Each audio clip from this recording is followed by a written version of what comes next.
ரவி மோகன் ஆர்த்தி விவாகரத்து வழக்கில் ஜீவனாம்சம் கோரி ஆர்த்தி மனு தாக்கல் செய்திருக்கிறார். நடிகர் ரவி மோகன் பதிலளிக்க சென்னை குடும்ப நல நீதிமன்றம் உத்தரவிட்டிருக்கிறது. விவரங்களை வழங்க இணைகிறார் செய்தியாளர் சுரேஷ். வணக்கம் சுரேஷ். தற்போது ஜீவனாம்சம் கோரி ஆர்த்தி மனு தாக்கல் செய்திருக்கிறார். இதில் சென்னை குடும்ப நல நீதிமன்றம் என்னென்ன உத்தரவுகளை பிறப்பிச்சது? விவரங்களை பதிவு பண்ணுங்க. வணக்கம். நடிகர் ரவி மோகன் மற்றும் ஆர்த்தி என்பவரை காதலித்து 2009ஆம் ஆண்டு திருமணம் செய்து கொண்டார். இவர்கள் கருத்து வேறுபாடு காரணமாக இருவரும் பிரிந்து வாழ்ந்து வந்த நிலையில மனைவியிடமிருந்து விவாகரத்து வழங்க வேண்டும் என்ற கோரிக்கையுடன் நடிகர் ரவி சென்னை குடும்ப நல நீதிமன்றத்தில் மனு தாக்கல் செய்திருந்தார்.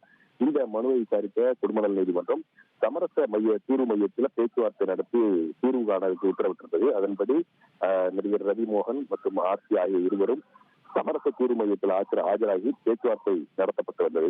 இந்த நிலையில ரவி மோகனுடைய விவாகரத்து வழக்கு இன்றைக்கு விசாரணைக்கு வந்தது. அப்போது நடிகர் ரவி மற்றும் ஆர்த்தி இருவரும் நேரில் ஆஜராகி இருந்தார்கள்.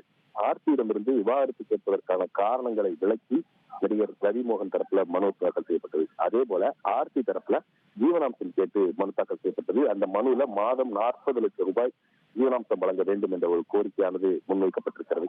இந்த மனுக்களுக்கு, அதாவது ஆர்த்தி தாக்கல் செய்த மனுவுக்கு பதிலளிக்கும்படி நடிகர் ரவிக்கும், ரவி தாக்கல் செய்த மனுவுக்கு பதிலளிக்கும்படி ஆர்த்திக்கும் உத்தரவிட்ட நீதிபதி இந்த வழக்கின் விசாரணையை ஜூன் 12ஆம் தேதிக்கு தள்ளி வைத்திருக்கிறார். நன்றி சுரேஷ், உங்களுடைய தகவல்களுக்கு.